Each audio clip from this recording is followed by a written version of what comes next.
Good morning and welcome to study IQ my dear friends. मैं हूं Prashant Mavani. I hope you all are in good. आज 5 अप्रैल 2021 है, दिन है मंडे। आई एम श्योर आपने अपना वीकेंड काफ़ी एंजॉय किया होगा। आज हमारे टेबल के ऊपर 4 इंटरेस्टिंग टॉपिक्स हैं। ताइवान इंडिया रिलेशंस के बारे में बात करेंगे। Shared future, this one is about environment. फिर bad news for Beijing USA के बारे में हम बात करने वाले हैं। ए गुड स्टार्ट, ये एक इंटरेस्टिंग आर्टिकल है। ये रेयर डिजीज़ के ऊपर लिखा गया एक आर्टिकल है। रेयर डिजीज़ के साथ जुड़ा हुआ एक नोटिफिकेशन गवर्नमेंट ने इश्यू किया है। एक इम्पोर्टेंट फाइनेंशियल न्यूज़ को देखेंगे, कुछ हेडलाइंस भी हैं। आगे बढ़े उससे पहले डियर फ्रेंड्स, अगर आप UPSC की प्रिपरेशन कर रहे हैं तो स्टडी IQ लेकर आया है एक कंप्लीट ऑनलाइन स्मार्ट कोर्स के सब्जेक्ट्स, कोर्स के फीचर्स, डेमो वीडियोस, सारी चीज़ें आपको हमारे मोबाइल ऐप के ऊपर से मिल जाएगी। अगर आप स्मार्टफोन यूज़ नहीं कर रहे हैं then you can visit our website के ऊपर भी सारी इन्फॉर्मेशन अवेलेबल है।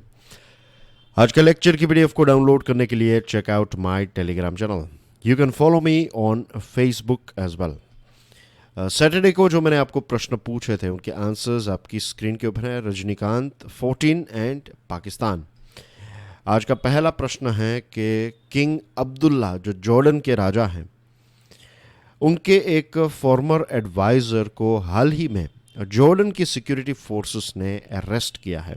उनका नाम क्या है बताइए। एक बहुत ही इम्पोर्टेंट इंटरनेशनल न्यूज़ है। इसके साथ मैं एक और प्रश्न आपको यहाँ पर पूछना चाहता हूँ। जॉर्डन देश जो है उसके कैपिटल का नाम क्या है? What is the name of the capital of Jordan? फिर दूसरा प्रश्न है, अभी हमने सैटरडे को एक टॉपिक डिस्कस किया था। पाकिस्तान कॉटन, यार्न, शुगर को भारत से इंपोर्ट करने वाला था। फिर all of the sudden 24 hours में उन्होंने ये एक यूटर्न ले लिया। तो पाकिस्तान की जो इंपोर्ट के साथ जुड़ी हुई चीज़ें हैं वो किस इंस्टीट्यूशन के साथ कंसल्ट की जाती हैं? 4 ऑप्शंस आपकी स्क्रीन के ऊपर हैं। अगेन, जिन्होंने इस न्यूज़ को अच्छी तरीके से फॉलो किया है उनके लिए ये कोई डिफ़िकल्ट क्वेश्चन नहीं होगा। एंड जो बाइडन ने, जो डोनाल्ड ट्रंप हैं, उन्होंने जो सैंक्शंस लगाए थे इंटरनेशनल क्रिमिनल कोर्ट के कुछ टॉप ऑफिशियल्स के ऊपर, ऐसे 2 ऑफिशियल्स हैं, तो हाल ही में जो बाइडन ने ये सैंक्शंस को हटा दिया है, कैंसिल कर दिया है। तो ये 2 ऑफिसर्स के नाम बताइए। तो ये रहे आपके आज के 3 प्रश्न। आज का पहला टॉपिक आपकी स्क्रीन के ऊपर है Taiwan message. Times of India का ये आर्टिकल है। सबसे पहले तो ताइवान को लोकेट कर लेते हैं। न्यूज़ में क्यों है वो भी डिस्कस करेंगे। तो as you can see here, ये है ताइवान। This is Taiwan. ये चाइना है और ये है ताइवान। 2 इम्पोर्टेंट चीज़ें आपकी स्क्रीन के ऊपर है कि मियाको स्ट्रेट और एक बाशी चैनल है। बाशी चैनल एंड मियाको स्ट्रेट, ऐसे प्रश्न आपको पूछे जा सकते हैं ईजीली। आपकी प्रीलिम्स में एक MCQ बन सकता है कि where do you find Bashi channel. Options दिए गए होंगे। ताइवान और फिलीपाइंस के बीच में है, चाइना और ताइवान के बीच में है, जापान और ताइवान के बीच में है, या फिर साउथ कोरिया और जापान के बीच में है। इसलिए ऐसा एक प्रश्न आपको पूछा जा सकता है। तो इस प्रकार की information, I am not saying कि हर एक स्ट्रेट के बारे में, हर एक चैनल के बारे में आपको पता होना चाहिए, लेकिन एटलीस्ट वे सारी जगहें जो न्यूज़ में रहती हैं।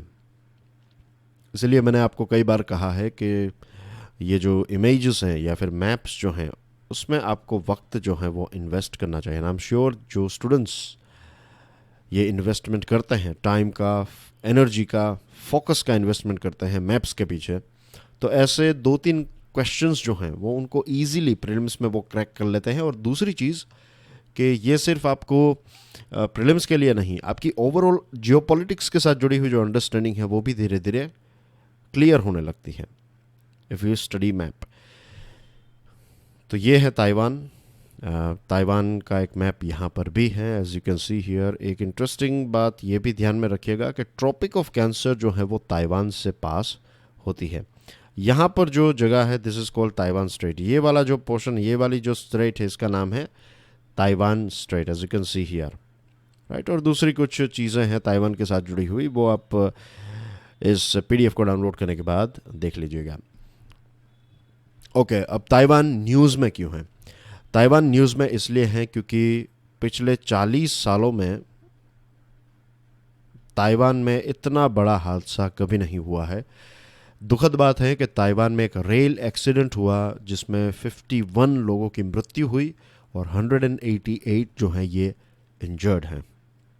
लेट्स प्रे कि ताइवान के ये जो लोग हैं वो जल्द से जल्द ठीक हो जाएं। और भारत ने ऑफिशियली, भारत के जो स्पोक्स पर्सन हैं मिनिस्ट्री ऑफ एक्सटर्नल अफेयर्स के या फिर फॉरेन मिनिस्ट्री के जो स्पोक्स पर्सन हैं अरिंदम बागची ने एक सोशल मीडिया के ऊपर एक कॉन्डोलेंस मैसेज जो है वो रिलीज़ किया है। हमने दुख व्यक्त किया है कि ये जो हादसा हुआ है ये एक बहुत ही एक दुखद घटना है और हम यही आशा रखते हैं कि जल्द से जल्द जो है वो ताइवान के लोग ठीक हो जाए, ऐसा ऑफिशियली भी भारत ने कहा है। Now the thing is, remember, अब जियोपॉलिटिक्स की अगर हम बात करें, जियोपॉलिटिक्स के पॉइंट ऑफ व्यू से देखा जाए तो चाइना जो है, चाइना ताइवान को एक जो कहते हैं रेनिगेड यानी कि एक प्रकार से आप कह सकते हैं कि एक रेनिगेड प्रोविंस मानता है, रेनिगेड स्टेट मानता है। रेनिगेड स्टेट मतलब कि एक ऐसा राज्य जिसने देश के साथ धोखा किया है, जिसने देश के खिलाफ पाखंड किया है, ऐसा चाइना मानता है कि ताइवान जो है एक पाखंडी प्रोविंस है, एक पाखंडी राज्य है। लेकिन हकीकत में क्या ताइवान ऐसा है? No, the thing is we all know Taiwan और चाइना की जो स्टोरी, ताइवान जो है वो उसके ऊपर एक चाइना का कहना ये है कि ताइवान उनका ही पार्ट है। ताइवान का कहना है कि हम इंडिपेंडेंट हैं और इंडिपेंडेंट ही रहेंगे। तो जब भी कोई देश ताइवान के साथ किसी भी प्रकार की ऑफिशियल बातचीत करता है तो चाइना को बहुत बुरा लगता है। China is extremely sensitive about countries making official contact with the island. उनको बिल्कुल पसंद नहीं है। ताइवान जो है वो एक मल्टी पार्टी डेमोक्रेसी, एक बहुत ही ब्यूटीफुल डेमोक्रेसी वहाँ पर एग्जिस्ट करती है। वाइब्रेंट नेशन है, 23 मिलियन की पॉपुलेशन है, यानी कि 2 करोड़ 30 लाख की पॉपुलेशन है। 23 मिलियन यानी कि 2 करोड़ 30 लाख लोग यहाँ पर रहते हैं। ताइवान जो है ये सेमीकंडक्टर में नंबर 1 है। We are going to talk about semiconductors को कहते हैं चिप। इसके बारे में जो यूएसए वाला आर्टिकल है उसमें हम डिस्कशन करने वाले हैं। एशियन इकोनॉमिक डायनामो है, एक पावर हाउस है इकोनॉमी का। ताइवान छोटा सा देश है लेकिन ज़बरदस्त देश है। उनके जो प्रेसिडेंट हैं उन्होंने एक नई पॉलिसी निकाली है, new south bound policy. What is this new south bound policy? Bharat की आपने एक पॉलिसी का नाम सुना होगा, पहले थी लुक ईस्ट पॉलिसी। फिर हमने इस लुक ईस्ट का नया वर्जन लॉन्च किया, that is act east policy. What is act east policy? Act east policy में बेसिकली ये है कि अगर आप ये मैप देखें तो दिस इज इंडिया का ईस्ट जो है, ये सारे देश जो हैं ये इंडिया के ईस्टर्न देश हैं। तो हम चाहते हैं कि ये सारे देशों के साथ, ये सारे ईस्टर्न देशों के साथ हम हमारे ओवरऑल रिलेशनशिप को और ज़्यादा मजबूत करें। तो this is act east policy. इसी प्रकार से न्यू साउथ बाउंड पॉलिसी जो है इसमें ताइवान, साउथ ईस्ट और साउथ एशिया, जिसमें इंडिया भी शामिल हैं, ऐसे देशों के साथ एक्टिवली एंगेज होना चाहता है। अगेन इसी मैप का सहारा लेते हैं।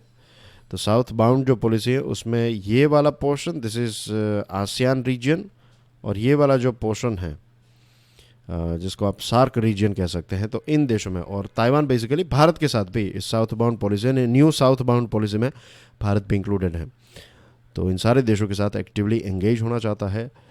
कुछ ऐसे क्षेत्र हैं जिसमें डायरेक्टली भारत और ताइवान के बीच में एग्रीमेंट्स हो सकते हैं। स्मार्ट सिटीज़, हम उनसे स्मार्ट सिटीज़ कैसे डिज़ाइन करते हैं, कैसे उसको चलाते हैं, ये सारी चीज़ें सीख सकते हैं। Farm tech, of course semiconductors की एक ख़ास बात है ये हो सकती है कि ताइवान जो है ये इसको बनाता है, इसका मैन्युफैक्चरिंग अच्छा करता है, उसका कुछ मैन्युफैक्चरिंग जो है वो भारत में भी किया जा सकता है। रिन्यूएबल एनर्जी और मैंडरीन लैंग्वेज सीखने के लिए भी ताइवान हमारे लिए बहुत ही इम्पोर्टेंट है। ताइवान जो है वो चाइना को अच्छी तरीके से जानता है। चाइना की थिंकिंग, चाइना कैसे बिहेव करेगा, ये सारी चीज़ें शायद ताइवान सबसे अच्छा जानता है। तो ये भारत के लिए एक बहुत बड़ा एक सोर्स है, एक बहुत बड़ी एसेट है। हम ताइवान से डायरेक्टली सीख सकते हैं कि चाइना के साथ कैसे डील किया जाए। दूसरी चीज़, जैसे पाकिस्तान को सपोर्ट करता है, क्योंकि पाकिस्तान और भारत के बीच में रिलेशनशिप हम सब जानते हैं और चाइना भी जानता है, तो चाइना पाकिस्तान के साथ मिलकर भारत के ऊपर प्रेशर क्रिएट करता है, तो we can do the same thing, isn't it? अगर पाकिस्तान और चाइना एक दूसरे को ever what we say, what is the right word that they use, शब्द हैं कि ऑल वेदर फ्रेंड्स कहते हैं एक दूसरे को, तो we can also do the same thing. New Delhi और ताइपे भी, यानी कि इंडिया और ताइवान भी ऑल वेदर फ्रेंड्स बन सकते हैं। और ये जो मूव है ये चाइना को शायद सोने ना दे। तो this is something that India is doing very smartly. Moving on, shared future, times of India का अगेन ये एक आर्टिकल है। अगर आराम से बैठकर सोचे तो this is easy to understand. शायद हमने कई बार इसको सुना भी है। आप इसको वासुदैव कुटुंबकम के साथ जोड़ सकते हैं। मेरा मानना है कि भारत में this is part of our संस्कार। हमें बचपन में दादा दादी ने, नाना नानी ने, मदर फादर ने ये सारी चीज़ें सिखाई ही हैं, राइट। जब हम चींटियों के साथ खेलते थे, जब when we were small, right, जब हम गार्डन में खेलते थे, तो उस टाइम पर जो लिविंग ऑर्गेनिजम्स थे कि आपने सुना होगा कि शाम के बाद आप फल नहीं तोड़ते, इवनिंग जब हो जाए देन आप फल नहीं तोड़ते, पत्ते नहीं तोड़ेंगे, you should not do that. ये सारी चीज़ें हमें सिखाई। ऑफ कोर्स उसका साइंस इतना एक्सप्लेन नहीं किया जाता था, लेकिन आज जब हम उन सारी पुरानी बातों को याद करें जो सच हैं, सच्ची बातें, पुरानी बातें, जब हम छोटे थे तब हमें जो सिखाई जाती थी, और आज के ज़माने की जो सिचुएशंस है उसको देखें, तब पता चलता है कि जो भी ये परंपराएं चली आ रही हैं, most of them are so brilliant. अब आप देखिए, ईस्ट एशियन देशों की बात करें, अभी हमने जो देश देखे, तो ये सारे देश जो हैं वो नोवेल कोरोना वायरस को कंट्रोल करने में काफ़ी टाइम, यानी कि उनको एक प्रकार से बांधने में, कंट्रोल करने में काफ़ी सक्सेसफुल रहे। और ये चीज़ इसलिए पॉसिबल हुई क्योंकि कलेक्टिव एडहेरेंस था। मास्क पहनना जो है वो हर किसी ने अपनी रिस्पॉन्सिबिलिटी समझा, हर किसी ने अपना रोल प्ले किया। यहाँ वहाँ थूकते नहीं थे, लोग मास्क पहनते थे। अगर छींक खा रहे हैं, अगर स्नीजिंग कर रहे हैं, कफिंग कर रहे हैं, देन जो एटिकेट्स हैं उनको फॉलो करना, सोशल डिस्टेंसिंग को मेंटेन करना, फिजिकल डिस्टेंसिंग, सोशल डिस्टेंसिंग, जो भी आप नाम देना चाहें, तो ये प्रोटोकॉल्स लोगों ने फॉलो किए, रिलीजियसली फॉलो किए। और यही एक रीज़न है कि बहुत सारे ईस्ट एशियन देश जो हैं वो कोरोना को बीट करने में सक्सेसफुल रहे हैं। Besides averting the second wave, exemplary masking would have saved lives, livelihoods and the economic costs of movement, curbs, testing and medical expenditure. हमारे देश में सेकंड वेव की नो डाउट शुरुआत हो चुकी है। आप महाराष्ट्र की सिचुएशन देखिए, it's very bad. 9,000 cases per day, देश के केसेस कुछ 50,000 के आसपास पहुंच गए हैं। तो ये सारी चीज़ें इसलिए हो रही हैं क्योंकि आई एम श्योर हम सब ने यह फील किया है कि बहुत सारे लोग जो हैं अब कोरोना को इतना सीरियसली नहीं ले रहे थे। अब हमें रिजल्ट जो है वो नज़र आ रहा है। कितना खर्च होगा, कितने लॉकडाउन्स लगाए जाएंगे और कितने सारे बिजनेसेस जो हैं वो बर्बाद हो जाएंगे, कितना आपको मेडिकल एक्सपेंडिचर करना पड़ेगा, टेस्टिंग के पीछे कितना पैसे खर्च करने पड़ेंगे। इतने ही पैसे अगर हम वैक्सीनेशन के लिए खर्च करें, मास्क को इनकरेजमेंट करने के लिए करें, तो हम बहुत सारी जानें बचा सकते हैं, बहुत सारी एनर्जी और पैसे भी बचा सकते थे। अनफॉर्चुनेटली ये एक ऐसा लेसन है जो हम बहुत ही बहुत लोगों की गलतियों की वजह से अब हर कोई इसको भुगतेगा। Climate change, public health, gender inequality, learning outcomes, deforestation, air pollution, livestock, paddy cultivation, ये सारी चीज़ों की इम्पैक्ट हैं। आप जब चावल जो हैं उसको पैदा करते हैं तो कितने हज़ारों लीटर पानी का हम इस्तेमाल करते हैं, और एक बाउल जो चावल हम ऐसे ही छोड़ देते हैं बहुत सारे लोग। ऑफ कोर्स मैं ये नहीं करता हूँ, I never do it to be honest. कभी भी आई नेवर वेस्ट फूड। मैं उतना ही लेता हूँ जितना मुझे चाहिए। अगर मुझे और चाहिए then I will take little bit more, but एक साथ पूरी थाली भर के कहीं पर बैठ जाना, दैट इज़ नॉट मी। तो एक अच्छी हैबिट रही है ये बचपन से ही, तो मुझे पता है कि बहुत सारे लोग, हमने कई बार सुना, मुझे भी किसी ना किसी ने ये बताया था when I was small kid, कि आप जो फूड वेस्ट करते हैं तो कितने गरीब लोगों का पेट भर सकता है इससे। फिर जैसे जैसे समझ डेवलप होती गई तब पता चला कि ये राइस के कल्टीवेशन के लिए हम हज़ारों लीटर पानी का, एक बाउल राइस जो है उसमें 1000 लीटर से भी ज़्यादा पानी का इस्तेमाल हुआ है। तो you are not just wasting rice, उसको पैदा करने के लिए जो पानी as a raw material use किया था वो भी आप वेस्ट कर रहे हैं। तो ये सारी चीज़ों की एक इम्पैक्ट होती हैं, which can only be tackled if we do so collectively instead of looking only at short term interest and temporary। ये सारी चीज़ों को बदलाव या फिर बदल तभी पाएंगे जब हम कलेक्टिवली एज वन हम काम करें, एज वन यूनिट हम काम करें। हेल्थ के पीछे एक लंबे टाइम से हम हमारी 1% जीडीपी जो है उसका सिर्फ 1% ही एक्सपेंड या फिर स्पेंड कर रहे हैं। I am using the word here spend, क्योंकि this is more reactive. Proactiveness तब आती जब 5% के आसपास हम स्पेंड करते हैं, या फिर उससे ज़्यादा अगर हम इसके लिए डेडिकेट करते हैं तो ये इन्वेस्टमेंट हो जाता, क्योंकि हम क्यूरेटिव साइड पर काम करते हैं, प्रिवेंटिव साइड पर नहीं। एक्जोटिक वाइल्ड मीट, फिर लाइफ स्टॉक, पोल्ट्री फार्मिंग, ये सारी चीज़ों की वजह से और ज़्यादा पेंडेमिक्स हो सकते हैं। हमें यह भी लेसन सीखने को मिला कि डिफॉरेस्ट्रेशन और SARS-CoV-2 जो हैं इनके बीच में भी एक कनेक्शन है। बहुत सारे जूनोटिक डिजीज़ आप देखिए, rabies, West Nile virus, tuberculosis, anthrax, plague, ये कितने सारे हैं, राइट। और यहाँ पर आप देखिए दूसरे ऐसे डिजीज़ जो आपको वाइल्ड में से ह्यूमन बींग्स में आए हैं। ये कुछ डिजीज़ लाइव स्टॉक में से ह्यूमन बींग्स में आए हैं। तो ये Lyme disease, monkeypox, hantavirus, Ebola, SARS, ये सारे वायरसेस। और अब हम वन हेल्थ, जो मैं आपको बता रहा था बचपन में जो हमें सिखाया जा रहा था that we all are connected, अब अनफॉर्चुनेटली हम ये किताबों में पढ़कर समझ रहे हैं, लेकिन आई थिंक बचपन से ही हर एक व्यक्ति को ये सिखाना चाहिए। जो अब बच्चे नहीं हैं उनको भी ये नॉलेज मिलनी चाहिए कि we are all part of this one big health. हमारी एनवायरनमेंट, हमारी अर्थ, प्लेनेट अर्थ का अगर हेल्थ अच्छा है तो सारी चीज़ें सही रहेगी, वरना फिर हम एनिमल वर्ल्ड को डिस्टर्ब कर दे, इकोलॉजिकल हेल्थ अगर बिगाड़ दे तो हम सब आज नहीं तो कल बीमार पड़ेंगे या फिर किसी ना किसी चीज़ का शिकार होंगे। जो भी लोग जीडीपी को ज़्यादा इम्पोर्टेंस देते हैं वो भी ये चीज़ इग्नोर नहीं कर सकते कि एनवायरनमेंट जो है, right, it is more important. I am not saying GDP is not important, लेकिन आपका डेवलपमेंट अगर सस्टेनेबल नहीं है then you can not call it development at all, right. इसके लिए एक नई डेफिनेशन की आवश्यकता है।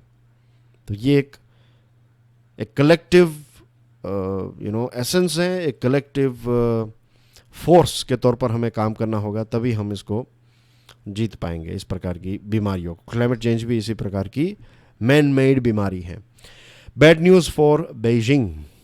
जो बाइडन ने कुछ इंटरेस्टिंग चीज़ें डिक्लेयर की हैं। अभी हाल ही में 4 जुलाई जो यूएसए का इंडिपेंडेंस डे है, तो इसको सेलिब्रेट करते हुए, मीन्स इसके बारे में नॉट सेलिब्रेट सॉरी इसके बारे में बात करते हुए प्रेसिडेंट बाइडन ने ये बताया कि ये जो आने वाला इंडिपेंडेंस डे है ये हमारे लिए स्पेशल सिर्फ इसलिए नहीं है कि ये इंडिपेंडेंस डे है, ये स्पेशल इसलिए भी होगा क्योंकि होपफुली हम ये वायरस जो है उससे भी इंडिपेंडेंट हो जाएंगे. We will get rid of this virus.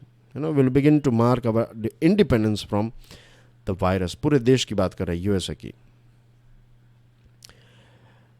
Not only the virus, he is ready to meet any threat on horizon. As a president, उन्होंने जो बातें बताई हैं, जो सिग्नल्स दिए हैं, उससे पता चलता है कि सिर्फ वायरस नहीं, दूसरे भी अगर कोई थ्रेट्स हैं, कोई चैलेंजेस हैं, राइट, तो उनको लड़ने के लिए यूएसए के प्रेसिडेंट जो बाइडन, उनका एडमिनिस्ट्रेशन तैयार हैं. जॉन एफ कैनेडी के टाइम पर जो बड़े बड़े चैलेंजेस थे, it was Soviet union, right. दूसरा जो चैलेंज था, that was Cuban missile crisis.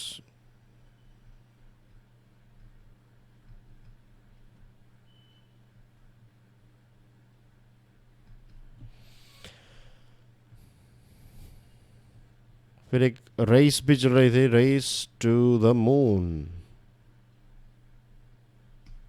तो ये सारी चीजें जॉन एफ कैनेडी, JFK के टाइम पर थी.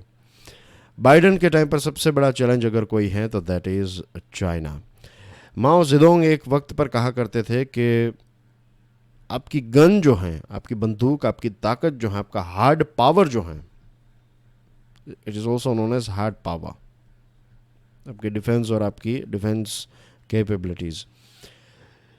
तो माओ जेडोंग कहते थे कि आपका हार्ड पावर जो है, that will decide your political strength. दुनिया में आप कितने ताकतवर देश हैं, that will be, you will be judged by your hard power.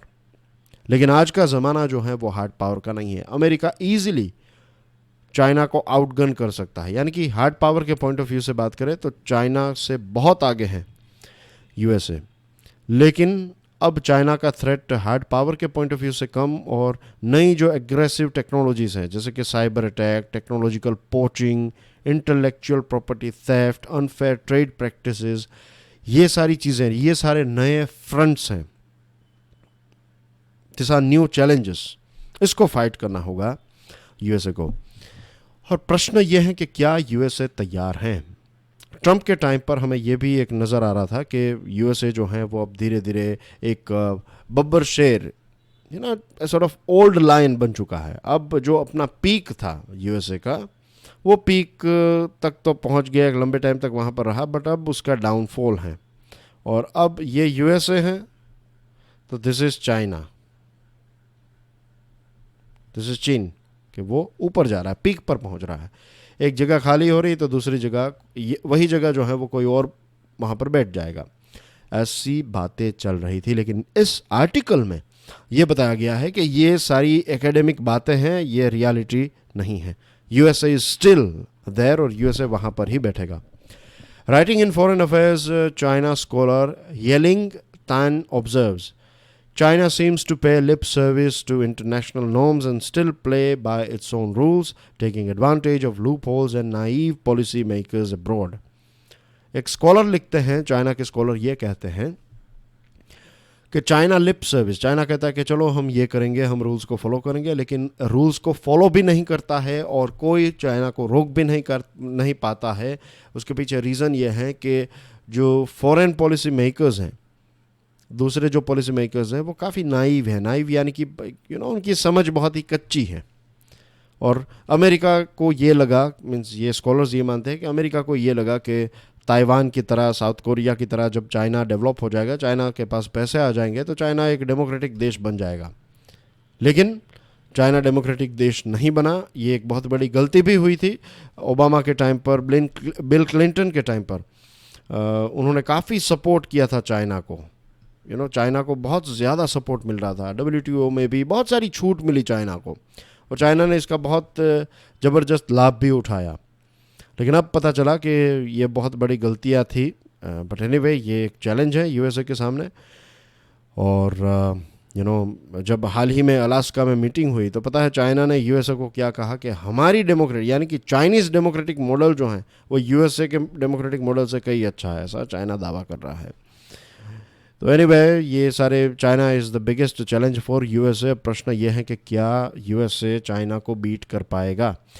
सबसे पहले यूएसए को एक रेजिलिएंट सप्लाई चेन बनाने की आवश्यकता है, और ख़ास करके जो क्रिटिकल प्रोडक्ट्स है, क्रिटिकल प्रोडक्ट्स में API, एक्टिव फार्मास्यूटिकल इंग्रेडिएंट्स, अपनी दवाई जो हैं उसके ऊपर कंप्लीटली आत्मनिर्भरता, या फिर लाइक माइंडेड डेमोक्रेटिक देशों के साथ जैसे कि भारत के साथ ऐसे करार किए जा सकते हैं। तो ये चीज़ है। Critical minerals, semiconductors, chip. अब आपकी ये जो चिप है, it's not about uncle chip या फिर जो हम चिप्स खाते हैं, potato chips, I am not talking about that. ये चिप जो है, दिस इज सेमीकंडक्टर, जो हमारे डिवाइसेस, जितने भी डिवाइसेस हैं, इलेक्ट्रॉनिक डिवाइसेस हैं, smart watches, mobile phone, right, आपका वेब कैम है, आपका कंप्यूटर है, there are so many things, I can go on and on. कितनी सारी चीज़ों में इसका इस्तेमाल होता है। होम ऑटोमेशन में होता है, in our cars and motorcycles, सारी डिजिटल चीज़ें, अब डिजिटली सारी चीज़ों को कंट्रोल किया जाता है। तो ये सारी चीज़ें जो हैं, that is possible because of this chip. तो एक बहुत ही इम्पोर्टेंट इंग्रेडिएंट है। और लार्ज कैपेसिटी बैटरीज, ये भी काफ़ी इम्पोर्टेंट है। तो ये कुछ ऐसे क्षेत्र हैं जिसके ऊपर अमेरिका को फोकस करना होगा। इसकी सप्लाई चेन को, यूएसए को सिक्योर करना होगा। और आज के ज़माने में आपकी ताकत जो है, एक देश की ताकत जो है, वो उसकी माइक्रोचिप या फिर जो हम सेमीकंडक्टर हैं। अगर आप सेमीकंडक्टर को बना सकते हैं, नए सेमीकंडक्टर्स को इनोवेट कर सकते हैं, आपने वन बनाया फिर उसका दूसरा वर्जन, अगर आप इस कंटिन्यूस डेवलपमेंट की प्रोसेस को आपके देश में सेटअप कर पाए हैं, तो आप एक शक्तिशाली देश है। ये सारी टेक्नोलॉजीज़ जो हैं वो यूएसए ने निकाली, चाइना और इस देशों में इनका प्रोडक्शन हुआ, और अब रियलिटीज़ कुछ चेंज हो गई। तो यूएसए की ये ताकत है। Fixing high tech vulnerabilities is part of President Biden's ambitious and transformative plan to rebalance and reshape American society। वो अमेरिकन सोसाइटी को रीबैलेंस, रीशेप करना चाहते हैं। प्रॉस्पेरिटी, वहाँ पर भी गरीबी है तो उसको कम करना, इनइक्वालिटी को रिड्यूस करना, क्लाइमेट चेंज को लड़ना। इसके लिए 3 ट्रिलियन डॉलर ऑलरेडी उन्होंने कोविड रिलीफ प्रोग्राम के लिए 1.9 ट्रिलियन डॉलर अनाउंस किए थे। उससे ऊपर यूएसए ने किए थे, और उसके ऊपर 3 ट्रिलियन, जिससे बिल्डिंग्स बनाई जाएगी, roads, bridges, railways, electrical vehicle charging stations, rural broadband network और बहुत सारी ऐसी चीज़ें। तो ये सारी चीज़ों को ध्यान में रखते हुए ऐसा हमें बिल्कुल नहीं लगता है कि USA is out of track, right. China को जल्दी पता चल जाएगा कि यूएसए को इतना वीक समझना जो है। हाँ, ट्रम्प के टाइम पर बहुत सारी ऐसी चीज़ें हुई, लेकिन अब USA is back, you can say, कि ये सारी चीज़ों के ऊपर यूएसए फोकस कर रहा है। माइक्रोचिप एंड ये सारी इंपॉर्टेंट जो चीज़ें हैं, चाइना के लिए एक बहुत बड़ा कस्टमर चाइना का जो है वो रूट गया है, आप कैसा कह सकते हैं। फिर a good start, welfare state की, ये वेलफेयर स्टेट भारत जैसा जो देश है जिसको वेलफेयर स्टेट कहते हैं, तो इसमें ये रिस्पॉन्सिबिलिटी है गवर्नमेंट की कि वो हर एक व्यक्ति की देखभाल करें, हर एक व्यक्ति के भलाई के बारे में सोचें, भलाई के बारे में चीज़ें करें। एक national policy for rare disease 2021 को नोटिफाई किया गया है, और इसमें 3 कैटेगरीज, 3 चीज़ों के आधार पर एक डिज़ीज़ जो है उसको, एक रोग जो है उसको रेयर डिजीज़ कहा जाता है, कि टोटल कितने लोगों में वो हैं, इसका प्रेवलेंस कितना है, और ट्रीटमेंट के ऑप्शंस अवेलेबल हैं या नहीं हैं। तो अच्छी बात यह है कि इसमें 20 लाख रुपीज़ का एक बार फाइनेंशियल सपोर्ट देने की बात बताई है, लेकिन इसके कुछ लूपहोल्स भी हैं।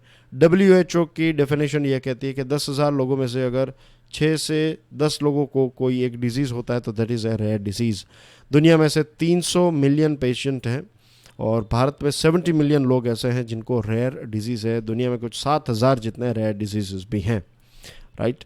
अब बहुत सारी चीज़ें हैं, आप देखिए यहाँ पर कैंसर्स भी हैं, LSDs भी हैं, तो ऐसे बहुत सारे नाम हैं। आप अगर चाहे तो इनको पढ़ सकते हैं, एक बार नज़र ज़रूर घुमा लीजिएगा।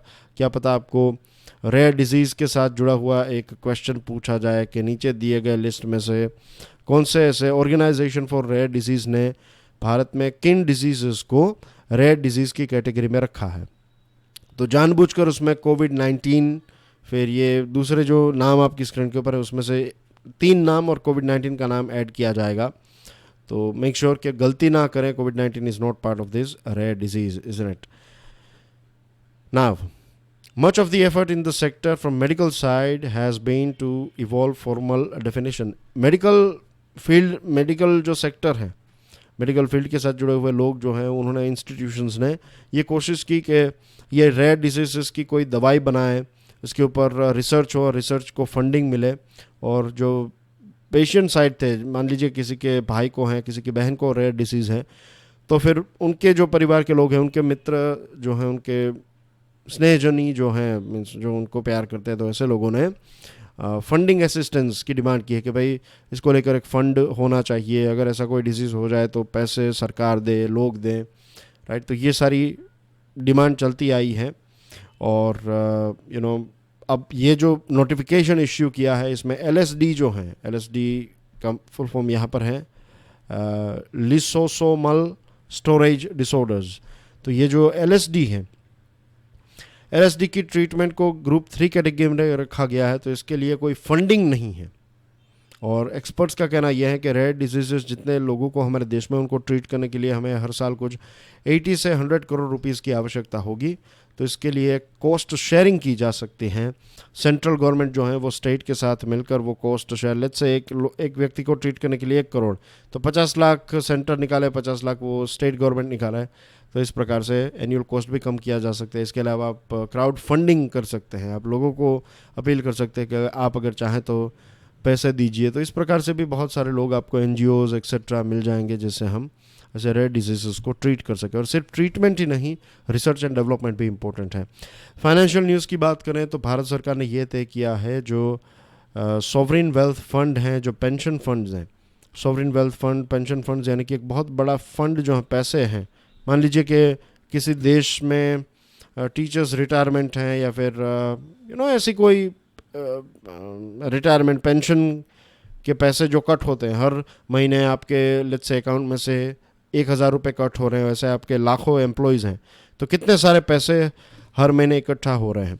तो ये पैसे जो हैं वो फंड्स जो हैं, ये पेंशन फंड्स एक्सेट्रा को दूसरे अच्छे प्रोजेक्ट में, सेफ प्रोजेक्ट में इन्वेस्ट किया जाता है, और जिससे आपको रिटर्न भी मिलता रहे, ताकि 20 साल के बाद जब भी आपको पैसे पे करने की बारी आए तो आपके पास पैसे भी हों और ज़्यादा पैसे हों। तो this is how it works. तो अब भारत सरकार ने यह तय किया है कि ये सॉवरिन वेल्थ फंड और पेंशन फंड्स को एक रेड कारपेट दी जाएगी। एक डेडिकेटेड व्यक्ति, एक डेडिकेटेड ऑफिसर जो हैं वो असाइन किया जाएगा, ताकि कोई भी ऐसे फंड्स जो हैं वो भारत में अगर कोई फंड इन्वेस्ट करना चाहते हैं इंफ्रास्ट्रक्चर एक्सेट्रा में, तो एक डेडिकेटेड ऑफिसर होगा जो उनकी मदद करेगा, सारे क्लियरेंसेस, सारी अप्रूवल्स, ये सारी चीज़ों को लेकर एक वन स्टॉप डेस्टिनेशन होगा कि आप उस ऑफिसर को पूछ लेंगे सारी चीज़ें, अब वो ऑफिसर आपकी सारी मदद कर देगा।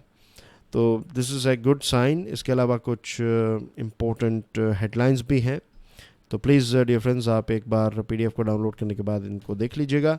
इस लेक्चर को दूसरे स्टूडेंट्स के साथ शेयर ज़रूर करें। अगर आपको आज का वीडियो पसंद आया then hit the like button. हमारी चैनल को सब्सक्राइब करना ना भूलें। जो मैंने आपको प्रश्न पूछे हैं उनके आंसर्स कमेंट सेक्शन में ज़रूर दीजिएगा। कल फिर मिलेंगे, तब तक के लिए enjoy your studies. Study IQ के ऊपर वीडियोज़ जो हैं वो मिलते रहेंगे आपको। जय हिंद।